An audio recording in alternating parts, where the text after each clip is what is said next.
are live and back, hopefully in video this week here at the Crosstown Baseball Show. We are experimenting with some new tech.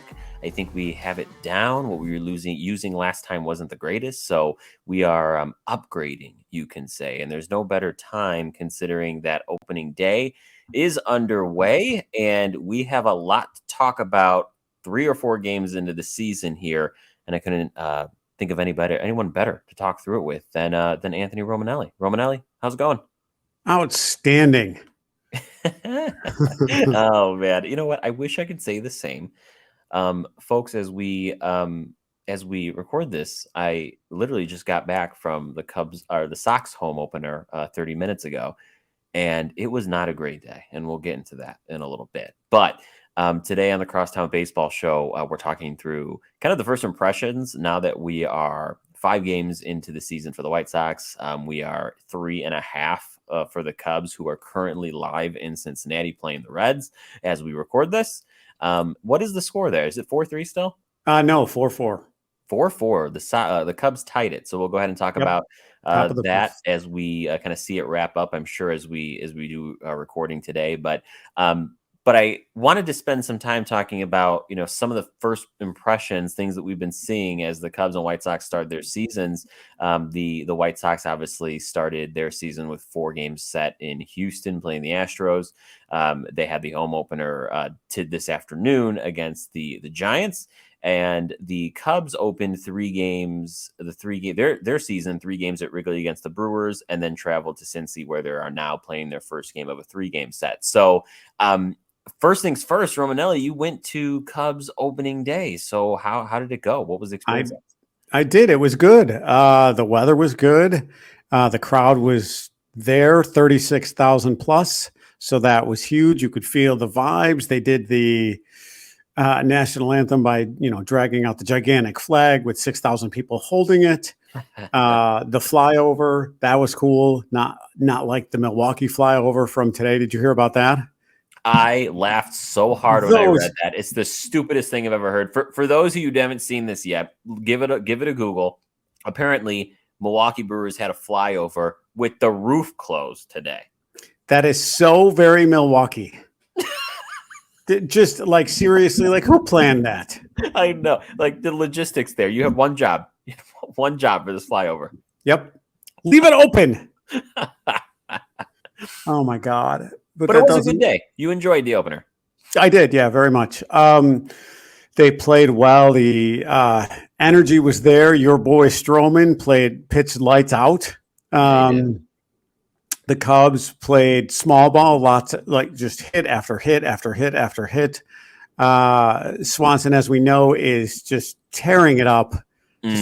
Absolutely tearing it up. His OPS is 1.243. What is he? 4 for 14 already. Mancini's what is he? He's 4 for 12. Oh no, I'm sorry. 8 for 14. Swanson.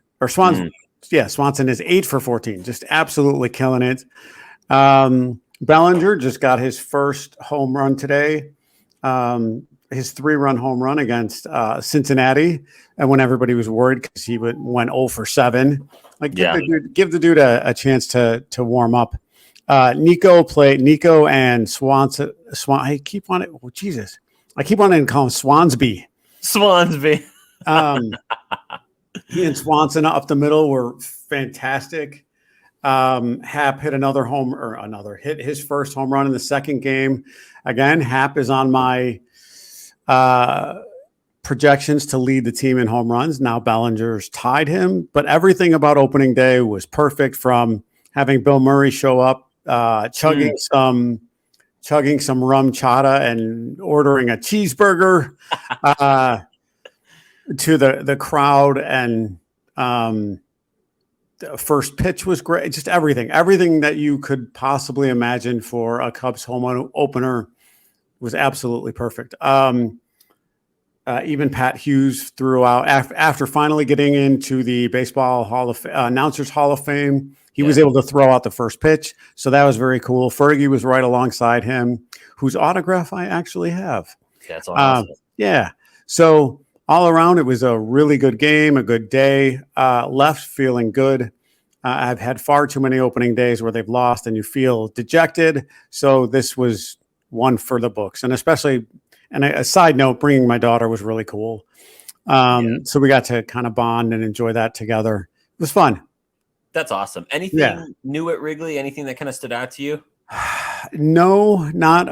Besides the huge sports book that you are very excited about. Oh, I didn't even see it. Actually, the way I go in, I never see it. Where I park, and where I walk, I end up never seeing it. I always end up on the right field side and then going in off of Sheffield. So I purposely, no, I'm kidding. I won't even go to the front anymore. Fuck that place. Tell me how you really feel. God, you're so bitter. I love it. Yeah. What else? Oh, the pitch clock. I mean, ooh. Okay.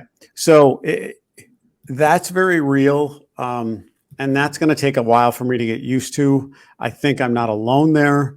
Sure. And I'll be curious for your first impressions as well.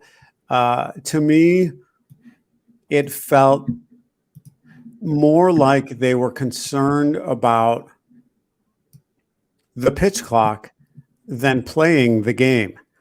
They also talked, little things they talked about were, as dumb as this sounds, and I couldn't care less about this, but there is something to it. There's something to the personality behind it and how it made people feel. Was their walk-up songs. They're now cut to virtually nothing. I remember at some point, I believe it was last year, where Freddie Freeman, like one of his walk-up song became like "Let It Go" from Frozen, because he was doing so bad that he changed it. Yeah, that he changed it to "Let It Go." He ends up doing better. Yeah. So there's a psychological aspect to that that's now gone. Did you hear this about the Bat Boys and Bat Girls? That they're like actually being rated? Yeah. And if they don't do well enough, God. they get, this makes me more than anything. And again, this is I don't know if this is like the old, like, crotchety, get off my lawn, old man. I don't know if that's what this is, but one, I know it's going to take time to get used to. Two, part of me feels like they're taking away, and I don't want to say the fun of the game, but the natural progression of a game, any game, and the cat and mouse game. And honestly, this I think will be better, because I actually think this will happen. I think there will be less baseball brawls this year, because there's going to be less time for people to get angry at each other and then brush back. Now, imagine getting brushed back and being like, you got to get back in the fucking box. Yeah, no, right. No, that's not happening that quickly. Sure.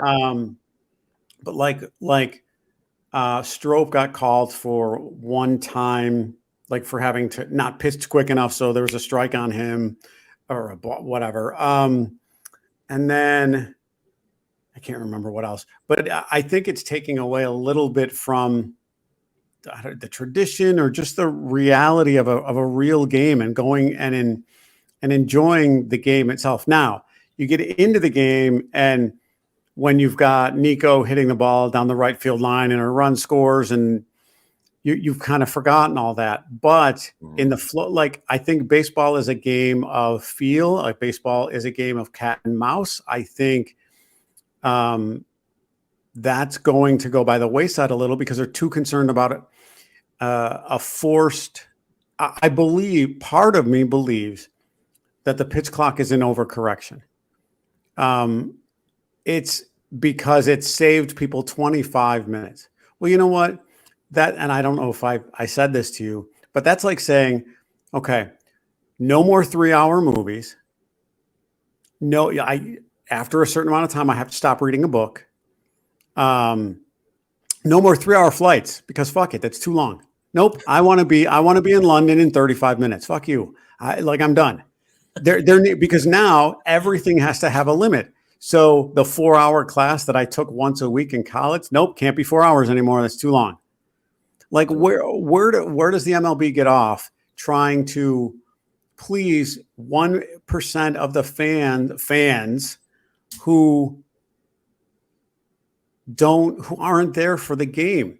And if you look at second per second, there's as much action in a football game because they take 2.5 minutes in between snaps than there is in a baseball game or a hockey game. It's all like out the door, minus soccer, it's 2.5 to 3 hours.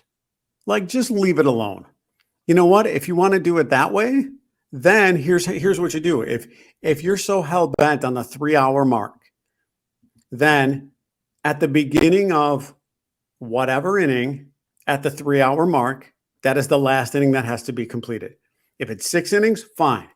If it's, so a complete game or a game that counts on the records is 5 games, right? So, or 5 innings. 5 innings. So if it's 5 innings for 3 hours, fine. But make the 3 hour the cutoff. The fact that you're pushing, I don't know. Is it the cranky old man? A little. Is it? But I'm okay with the other adjustment I can't stand is the throwing over to first base only twice. Yeah. Because man, if I'm on base, I don't even care. I'm taking 2.5 extra steps. You can't throw over. Right. And that you may as well, with that rule, as soon as that pitcher throws over twice, put that guy on second. You may as well. Yeah. Because he's getting to second.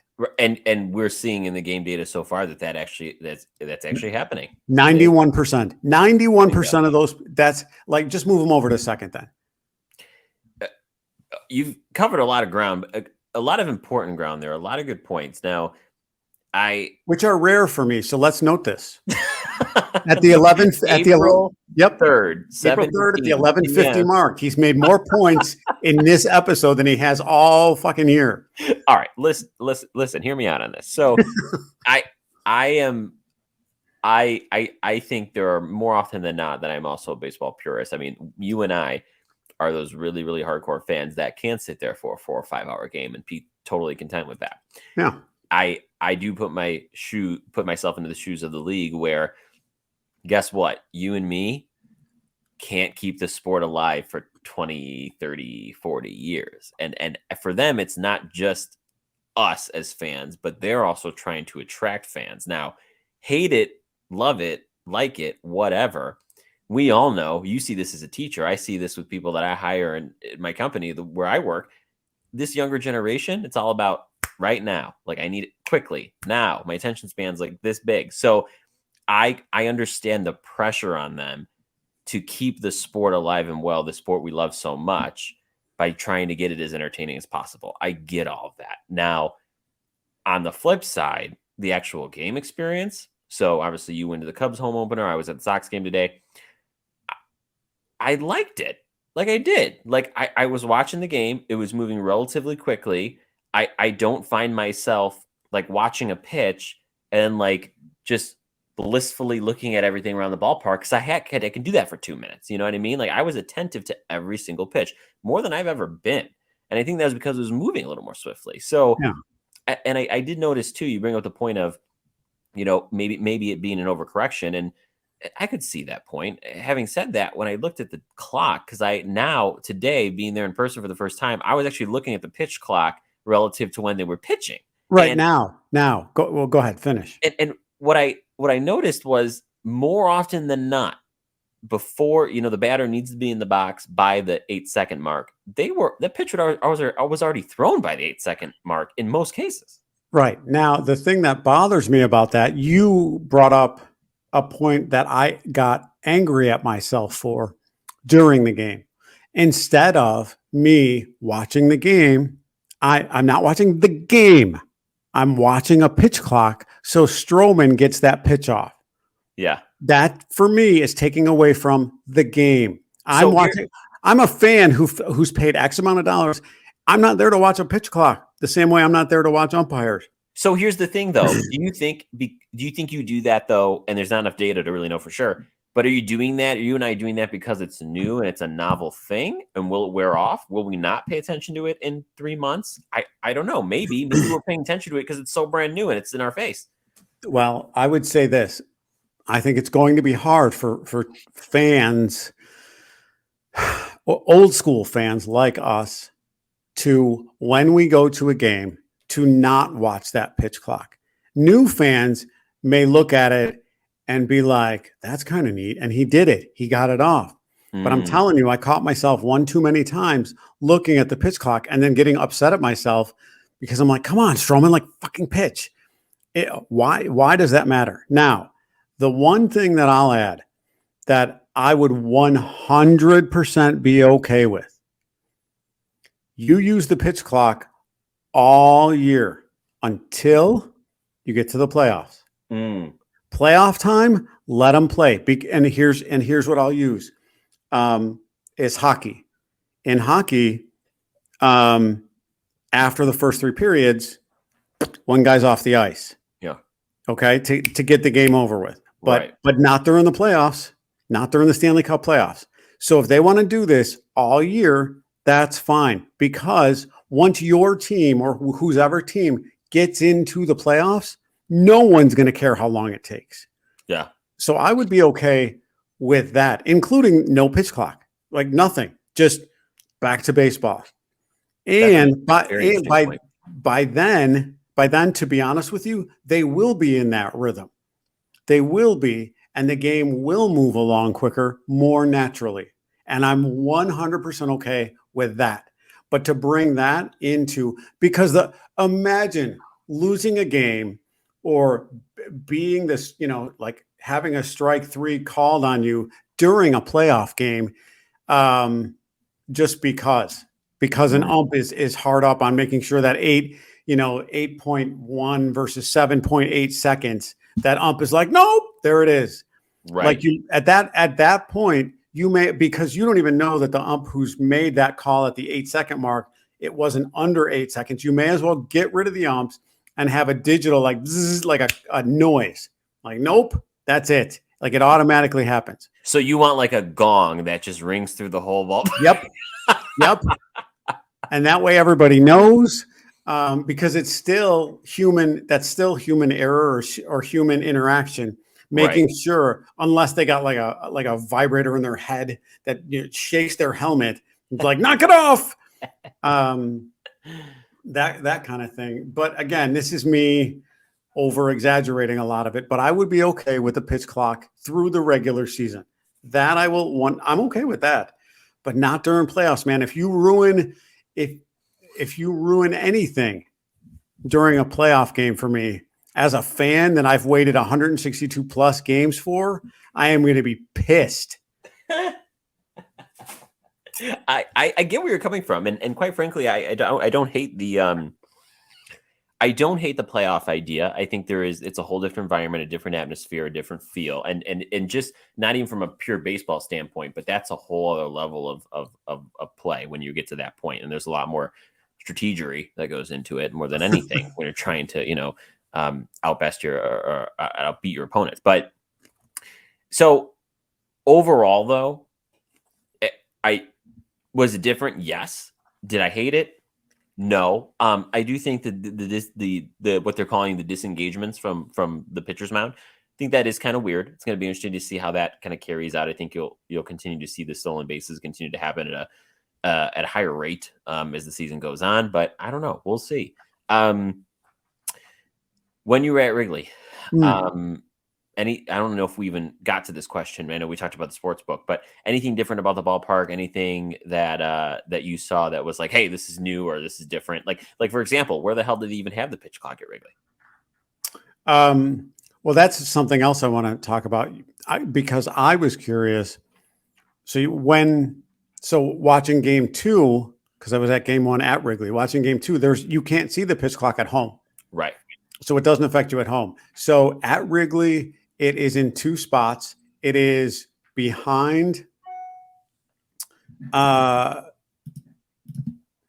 It's in the bleachers, like in the green part of the bleachers, and then to the right of the right-handed batters. It may also be on the left of the left-handed batters. It might be on both sides, but where we were sitting, I couldn't see. But it was to the right, to where the pitcher could see it. It was right in the eye line of the umpires and the batters, so they could see it. So, I mean, that has to be fair. So both pitcher and catcher or batter, um, know how much time is left. Um, so yeah, do I think it's going to take some getting used to? Yes. Um, you're however many games in. You guys are 5 games in. We're 3.5 in, and it doesn't seem to have affected the overall uh, atmosphere of. Oh God, damn it! The Reds are up 7-6 in the Ooh, 6th inning. So clearly, this is a pitching battle. Um, uh, but overall, I think the general consensus. I may be in the minority, thinking that it's not as big of a deal as I'm making it. sure, sure.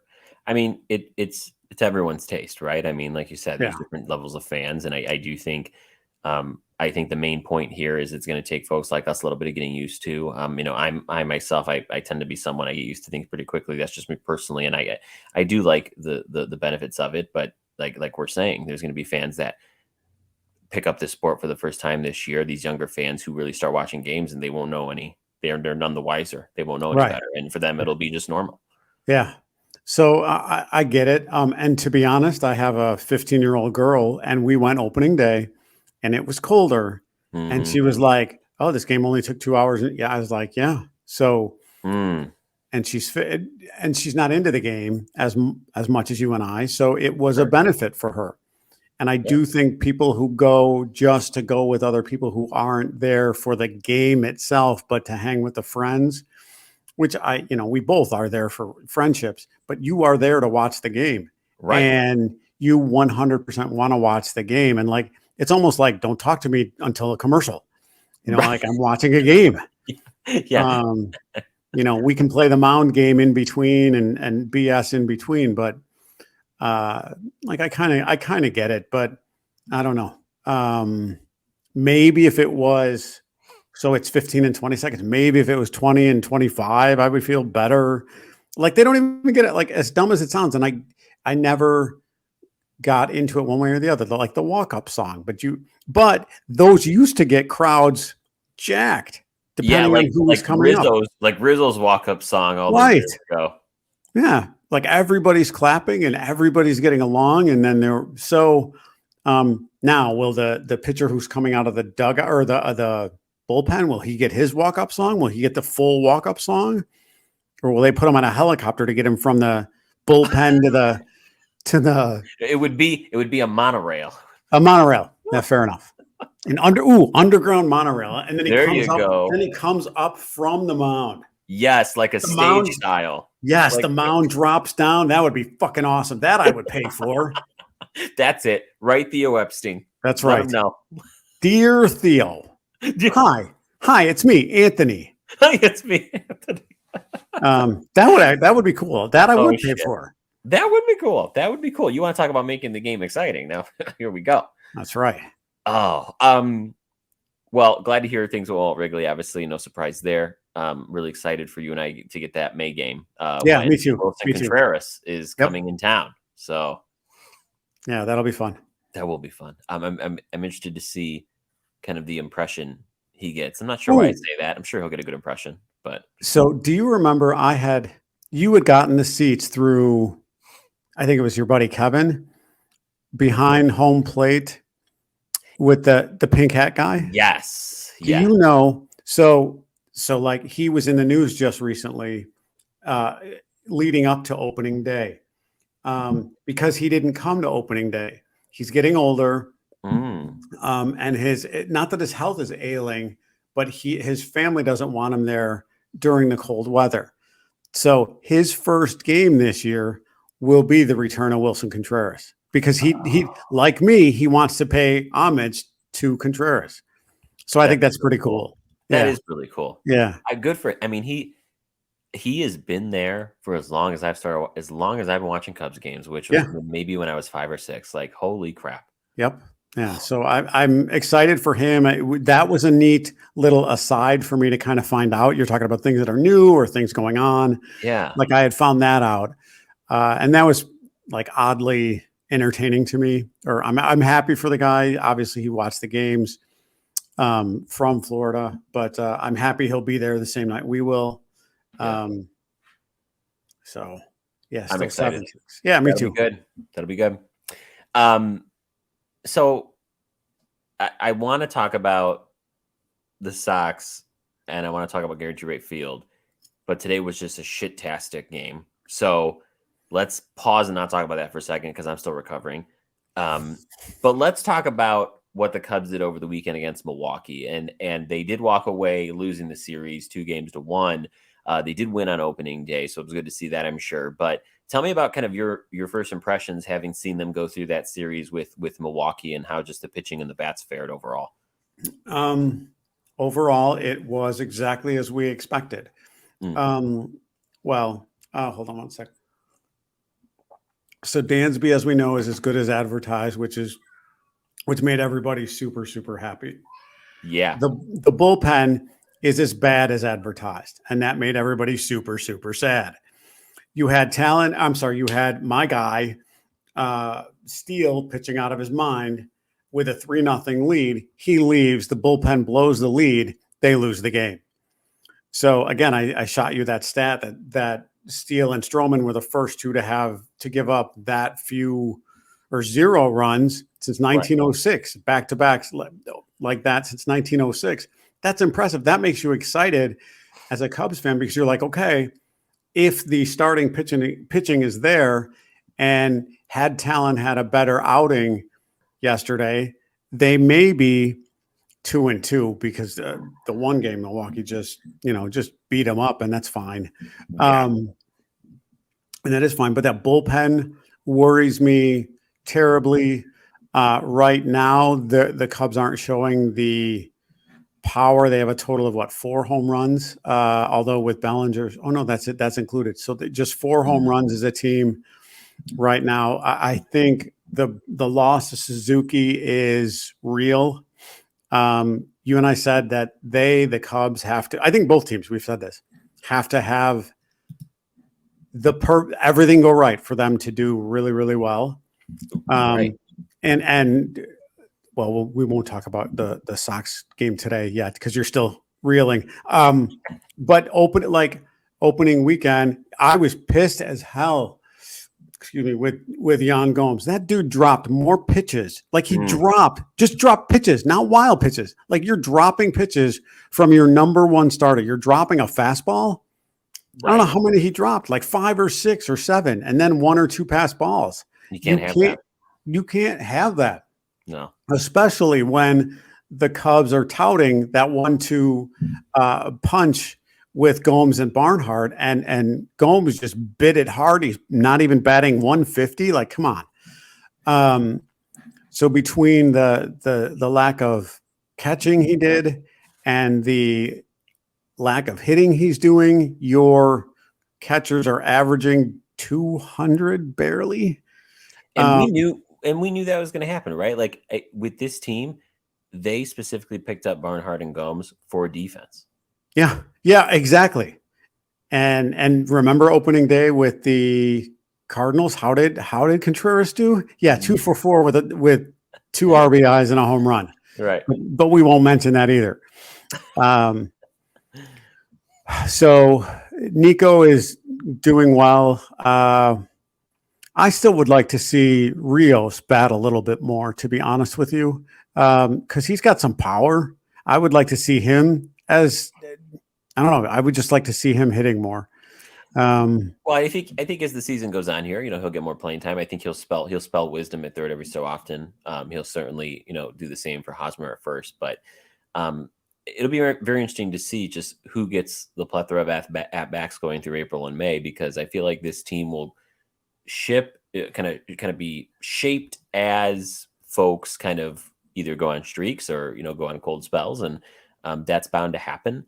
But one thing that I learned over just this last weekend watching this Cubs team is going back to the thing you originally said, which is if you have the likes of Stroman and Steele pitching as good as they did, and mind you, we haven't even seen Wesneski yet, which he's starting tomorrow. He's starting tomorrow against the Reds. So if you have 3 or 4 of those 5 guys who can go out and just shove every 5th day, that puts them in a very interesting position where they just need for their offense to be clicking, led by Dansby, led by Nico, where if they're putting bat to ball and putting balls in play, that's a recipe for something.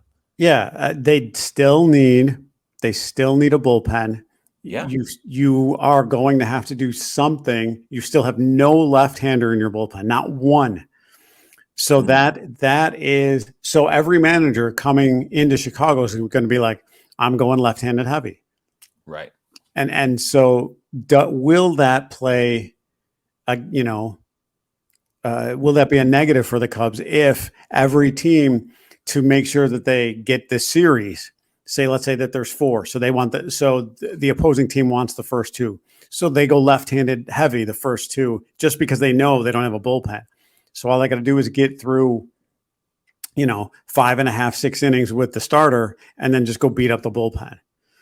So Hosmer worries me dramatically, hitting a whopping 111 coming out of the first weekend. I think Mervis is coming. I think he's coming sooner. It's funny that you say that, because he's coming sooner than later. You texted me and you said, look at this guy already tearing it up in his first couple of games in AAA. And I'll tell you what, if he goes a month, maybe even less, tearing it up like that, how do you not call him up? Yeah, Hosmer is, his clock is ticking. There now, again, we're 3 or 4 games in, and you get it, but Hosmer should have, as a professional, he should understand how to get himself ready. Defensively, he's actually doing okay. Yeah, he's always been an above average, slightly above average defender. Yeah, but he's got to put the bat to ball, because now we have no catcher. You have no catcher that can hit. Right now, you have no first baseman that can hit. Coming out of the weekend prior to Bellinger's home run, you had no center fielder that could hit. You had a second string right fielder who made an error over the weekend. You're like, well, that's 4/5 of my defense, and they're not holding it together. Again, that's not a recipe for success. So how was the first weekend for the Cubs? Well, I mean, I do tend to think, now something to remember is, remember, the Cubs have, well, it's early, right? And it's early. It's April in Chicago. It's cold and the weather sucks. Correct. And I'll say this, Hosmer, when he signed with the Cubs, remember the Cubs are paying him the league minimum because the Padres are still on the hook for his contract. So for them to cut Hosmer at any point is pennies. Doesn't make a difference. So I do think if Mervis really is showing he has nothing left to prove in AAA, that will force their hand. I hope it does. I do too. And I think it will. I really, really do. Master Raboni and Mancini in right field. I have no confidence in them at right field. So that's a gaping hole to have 130-year outfield that bad. Yeah. Because defensively, first to third, the Cubs are fine. They really are. Hosmer's fine at first. Wisdom's decent at third.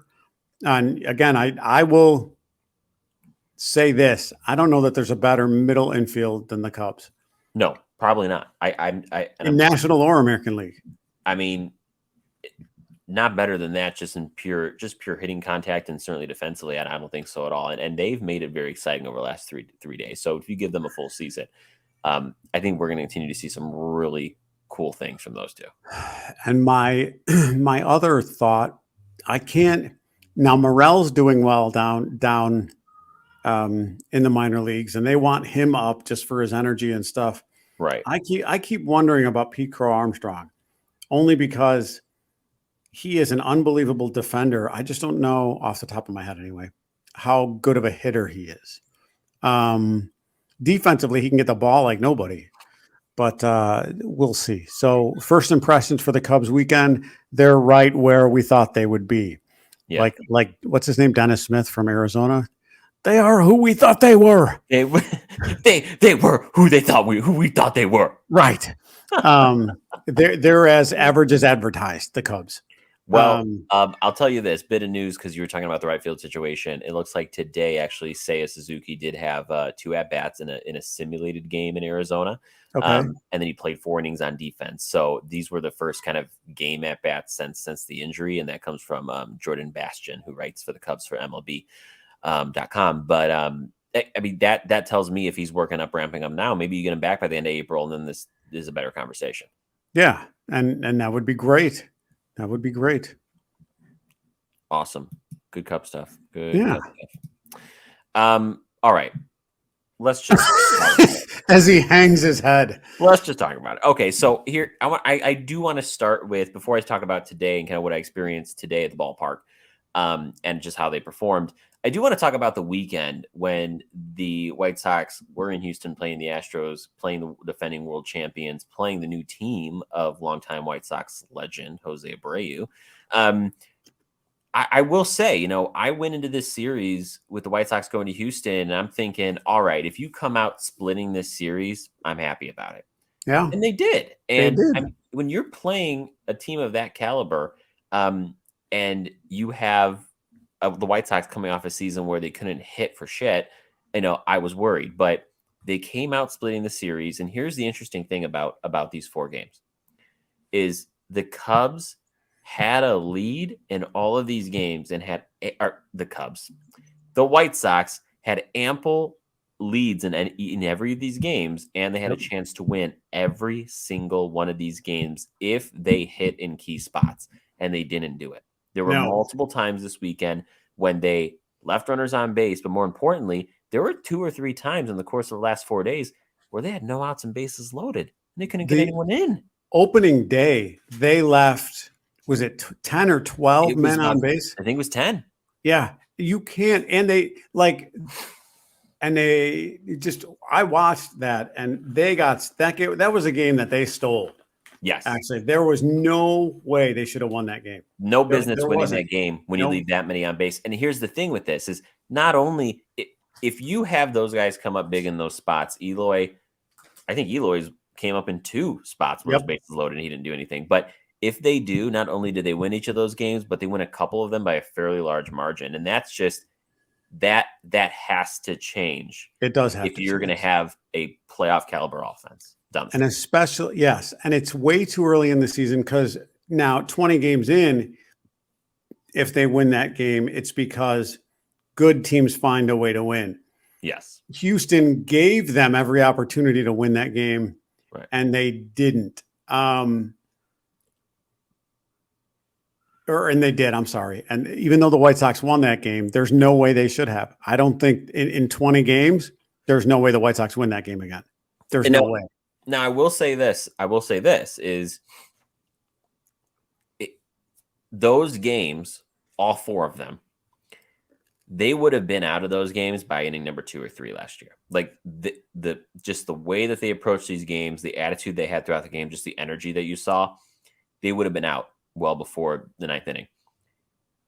Over this last 5 games, you can tell a difference with this team. You can tell the way they're grinding out, kind of grinding out their at bats, the way that they're running to first base, the way that they're taking extra bases. You're already starting to see the different approaches by this coaching staff tangibly in the games, which I think is fantastic. And that's the foundation of it all. I think if they continue to play that way, they're going to find ways to win. You talked about best teams find the ways to win. Yep.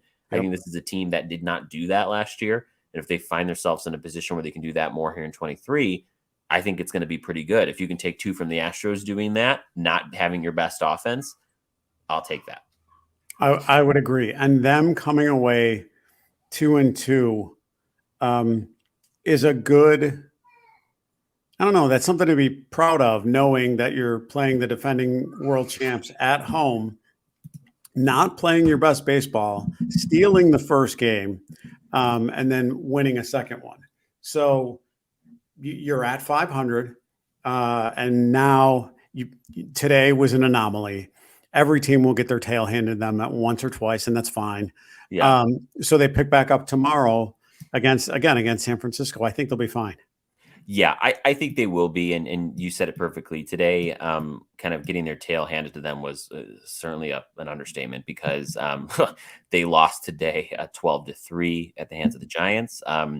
This was a weird game. One thing that the Cubs had the Sox had for them all weekend was the pitching just looked really solid, at least for the starters. The bullpen was kind of on and off shaky all weekend, but today's starter, Mike Kopech, he gave up 5 homers today, few Yeah, of them back to back. I mean, it was like, I'll tell you what, being there, watching that game today, it was like, I felt like I was in just another dimension. I was like, I've never seen this before. I've never seen 2 straight homers or 3 or 4 straight homers within a couple of at-bats. It was nuts. Like, he was just throwing meatballs, like the cement mixers to these guys.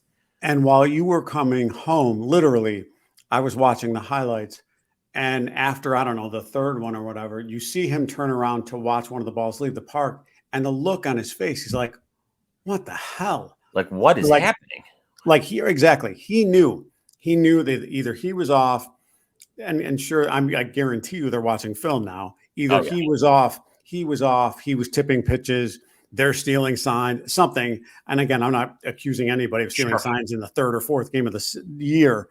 My guess is he was tipping pitches because there's no way, although 2 of the 3 home runs I saw were fastballs. So I don't believe, unless the breaking ball that he was tipping was so obvious, because 1 of the 3 home runs was on a breaking ball, unless it was so obvious that they were just sitting on the fastball waiting. Okay, here comes a curveball. Nope, I'm just going to sit dead red on a fastball. Oh, well, you are right there. One of them was on a slider up in the zone. I believe 3 of the 4 3 or 4 of them that he gave up of the 5 were in fact that fastball. But the problem with that fastball is where he was leaving it. I mean, it was in the upper half of the zone, kind of middle to high fastball. And I mean, you leave. This is just basic. If you leave a ball up in the zone like that, a 93, 94 mile an hour fastball, and a Major League Baseball player up in the zone, it's going. It's batting practice. Yeah, it's batting practice. So you said it right in the beginning. It is an anomaly. On top of what we saw today from Kopech, the bullpen continued to give up some runs. Obviously, when Kopech left, it was a 7-0 game. Worked its way up to 12. Cy Young candidate Hanser Alberto came in to pitch, so that happened. He came in to pitch in the 9th, actually got a strikeout or 2. And the offense just was not there. I mean, they're through 7 innings, they had 3 hits. I mean, you're not winning ball games that way, no matter how many points or how many runs you're giving up, right? So it was an interesting game.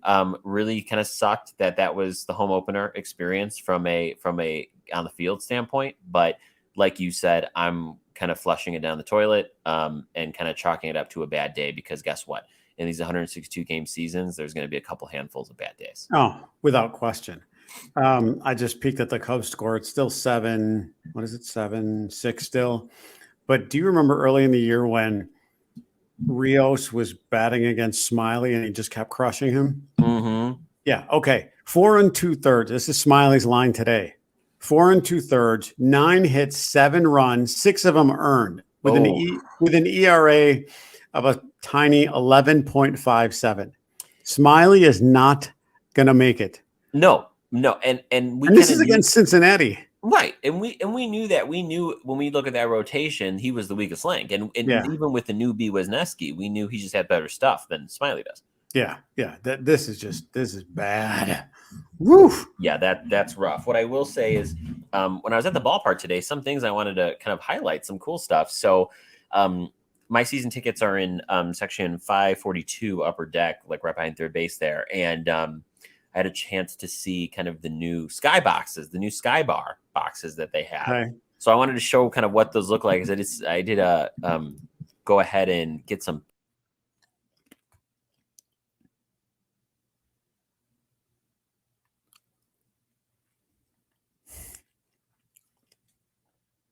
Did I lose you? Come back. Come back. Come back. I'm back. Did you hear me? Did you hear me calling? Come back. I did at the end there. So folks that are live, you probably saw me disappear into the abyss, but I'm back. Don't worry. No, now when you go to edit, so like at the 44-minute mark, you're gonna hear me. You're gonna hear me. I think I look in the camera and then I'm like, come back. Yeah. Come back. And you came back, like, thank God. Because we had that one that screwed up so bad that we had to redo the whole thing. Yeah, I'm like, I am not redoing this. I'm like, nope, cold ending. Sorry. Nope. This is exactly why we're using this new tech, because we're gonna get it right. And quite frankly, we're not redoing anything. We could use that for a blooper reel. Yeah, hey, I'm good for if we had a blooper reel, it'd be longer than the actual damn show. Right. So I want to show kind of some of the pictures I got from today when we went ahead and saw the bar there. So let me go ahead and show you this first picture here. So this first picture here is actually a shot of the bar from the walking up to it, right? So not even obviously we're in the concourse walking up to it. It was the way that they have it is they have this Miller High Life one, and then they have like a Blue Moon one on the first base side. And you can just walk up to here. Obviously, you see where the light's shining in is where you actually get up to see the park, and they have all these like benches and stools up here, which I thought was actually really cool. That is cool. That was neat. I actually really enjoyed that. And then the views from the actual kind of bar itself when you're actually looking at the field, also really cool. So let me go ahead and show that because that was neat. So if we go ahead and do, let's go ahead and do this here. This was the view from the actual bar itself when you're standing there. I mean, that's nice. Great. So you really can't beat that. That was really cool. Mm-hmm. So overall, just a really awesome experience. I actually have another shot here from where'd it go? There's a shot of actually home plate, which is pretty cool. And that was the shot from there looking at the game. Oh, that's nice. So it actually was really neat. If it were a game like during a weeknight, which I actually like to go because not as much crowds, you're not waiting in line for shit, I would probably stand up here and hang out during a weeknight game. I mean, it's really cool venue. So really nice of them to actually do something different up there. Fans have been asking for something at the 500 level, something new, some new experience. So they definitely up their game. I do have a gripe. I have a food gripe. Really? Because I do. Because was it ABC who did a whole Channel 7 had done a whole segment on all their new food. So I have a gripe about one of the new foods. Okay. I tried them. All right. So I was so excited because I also saw that special. It was everywhere on social media. They do it every year. Yep. And they had a hot honey chicken thing where it was waffle fries, and on top of the waffle fries, there's like kind of boneless wings essentially with hot honey on it. And it was like, sign me up for that. So I went there. Oh, it comes with ranch, by the way. Okay. Oh. So went there to get this thing. Walk up there and order it, and she goes, "We don't have ranch." And I'm like, whatever, fine. Like, okay. Strike number one. I go up there. She hands me this thing. I taste the chicken. The chicken is hot, but the sauce they put on it was cold, therefore making this chicken cold. Strike number two. Yeah. Strike number three, there were no waffle fries. It was regular fries. And I'm like, what are we doing here? Like, this is not at all what was advertised. No. I was That's terrible. That is terrible. So I'm chalking it up to first game of the season, working out. I'm a firm believer in second chances. So I'm going to give on the field, off the field. Right. It was a subpar experience today. The hitting was cold. My chicken was cold. Everything sucked. The pitching was cold. Everything. Everything was ice cold. Oh my God. Oh shit. That's why I stick to hot dogs and beer. Can't beat it. No. Yeah, that is disappointing because I remember watching, because they rarely, and I think they did do it, I'll be honest, but I rarely watch the opening day or like changes to Wrigley or guaranteed rate like foods back, because I don't care. Yeah. I don't care whether I eat it or not. I'm just like, meh. I do like to see what people are eating. As a matter of fact, I sat next to a couple that had like a gigantic beef sandwich. I was like, oh my God, that smells so good. Oh, of course it does. Yeah. But my Let me daughter and tell I, you. yeah, we just split nachos. But I mean, that's the way to go. But you know what, though? You talk about that beef sandwich. Let's just talk about for a second. The best smell in the world, the best smell in the world is walking to the ballpark and smelling the hot dogs and onions. yep. Oh, Just they're like you have to have a Jesus. hot dog. You have to have a hot dog going to a baseball game. Absolutely. I mean, And at Wrigley, if you can get a hot dog in an old style, and you have to go on a mini treasure hunt to find the old style. I was going to say, There's only a handful of vendors that pour old style. So you have to go on a hunt. They that's don't. interesting. I was Yeah. going to ask you because I had heard rumors that eventually they were going to discontinue old style there. That's very possible. That is very. I wouldn't doubt it. I Wow. wouldn't doubt it at all. That's nuts. Well, if anyone's, wants to open up a kind of seed funding for a hot dogs and onions, kind of those tree air fresheners, sign me up for those. Nice. I'll take one of those in a heartbeat. My car will smell like, a hot dog stand. All right. So very impressionable weekend. I think overall what we're learning from these teams over the weekend was the Cubs, are who we thought they were. Right. And the White Sox show some promise. Definitely have an opportunity to win a lot of these games. Are more competitive, and it's definitely showing on the field. And today we're going to chalk up to just a bad day. But I do want to look at kind of what's coming up in the schedule here, because it looks like the Cubs are wrapping up that series in Cincinnati. Last game's on Wednesday before an off day on Thursday, and then coming back home for 3 games against the Rangers and 3 games against the Mariners. That will be fun. I'm looking forward to those weekend that next set of games. And the Rangers are off to their hottest start in forever. Seattle has that one pitcher who's just breaking ankles. Yes. Yeah, I'm looking forward to the weekend. I cannot wait until next Monday, when we talk about this Texas series and see how it fares for them. I would like to go, like, maybe next Sunday I can go to the Seattle game. Just grab a ticket and go. Yeah, I do that so often where I will literally just go, like, especially since I have my tickets, I will just be like, after work one night, I'm feeling it, I'll just go. Yeah. So maybe I will. I don't know. We'll see. The Texas series scares me. So the Cubs, if they don't win today, end of the 7th, they'll be 1-3, and they have 2 more games against Cincy. They need to win those other 2 to at least go back. Yeah. Home at 500, because then they're playing again. They're playing Texas, who's playing out of their minds, and the pitching that Seattle has. And you and I talked about this earlier. Seattle's on the up and up. Baltimore's on the up and up. And if Seattle continues to improve, the Cubs I would like them to take 2 out of 6. Okay, so they absolutely need to, and I'll say this, and I don't mean to scare people here, but it's just the reality, the situation that we're in. I now I know some of you may be thinking, "Hey, Anthony, calm down. It's like April." But guess what? All these games matter. They matter just as much in April as they do in September. So I'm here to tell you that the 2-6 would be great, because after the Mariners series, of the 15 games they have, 10 of the 15, or excuse me, that's not right.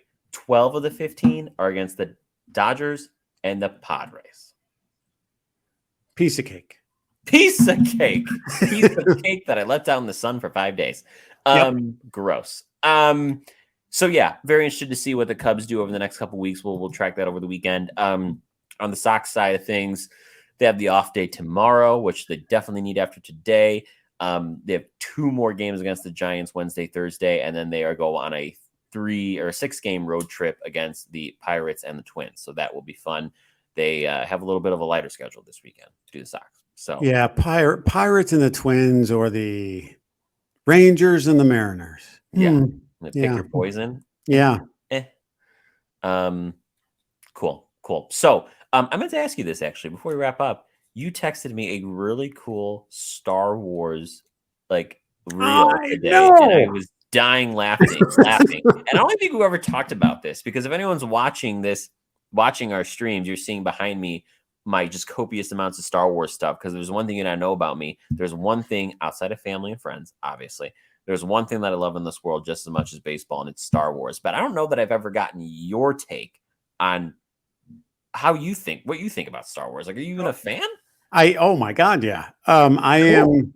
Yeah, I am absolutely a fan. Now, am I a super fan? No. Okay, that's fair. I am not. I was a '70s kid that grew up with Star Wars, The Empire Strikes Back, and Return of the Jedi. That to me was the Mm. mothership, and that was everything. And then anything that came, like it took me, like Darth Maul, I was like, that I couldn't wrap my head around. I'm more of a Batman person than I am Star Wars. Okay. So all things Batman, yeah, I 24/7, and the Joker and all that. But I do like Star Wars very much so. Cool. But you and one other buddy are next level Star Wars, and so when I saw that thing, I was like, this is hilarious. I had to send it to you. I love it. I always appreciate some good Star Wars. We're kind of aging each other here, I suppose, because don't Yeah. worry, I certainly love the original trilogy. I could just talk about it all day long, but those prequels, though, 1, 2, and 3, they hold a special place in my heart because when I was younger, those were the films. Like those were it for me, and I feel like everyone that grew up. They grew up either with the original trilogy, with the prequels. You have some of the younger kids now that grew up with these sequel films, and they just hold a special place for you. Oh yeah, yeah, without question. So which was after Darth Maul? It was Attack of the Clones. That I liked. Yeah, That was good. That that's was one of my really good. favorites. Yeah, that was really, really good. Oh my That one I goodness. liked. Yeah. Well, hey, I mean, we already have a baseball podcast, so if you want to do a Star Wars podcast, like what the hell, right? Yeah, I'll actually I'll hook you up with my buddy because I'll be like, yeah, Wookie. Yeah, right. Yeah, I don't have that much time, folks. Let's relax a little bit here. Yeah, no, me neither. Oh goodness. Well, if you're listening to this and you're seeing our faces, the experiment worked. If you're listening to this on audio and audio only, then it clearly didn't work. But we're here, we're back on video, trying to come to you in many different ways on audio, on YouTube, on our YouTube channel. So whether it's on YouTube, whether you're listening to us on Apple Podcast, Google Podcast, please do us a favor right now. After you listen to this, go leave us a review, drop a star review, type in a review, subscribe, like, and share with your friends. You know, we're if you can believe this, 14 episodes into this thing now, which is fantastic. And the support's been great. We have some great cheerleaders, folks that listen all the time, but we want to grow. And our Facebook numbers are creeping up. Those that are following, it's creeping. It's kind of cool. It is. It's really cool. And so, I mean, we do this for fun because we love talking about baseball, but we love to have everyone join in on the conversation. The more we have a following. So, please like, subscribe, do whatever you need to do to get in touch with us. So, we'll catch you next time here on the Crosstown Baseball Show. Go White Sox. Go Cubs. Take care.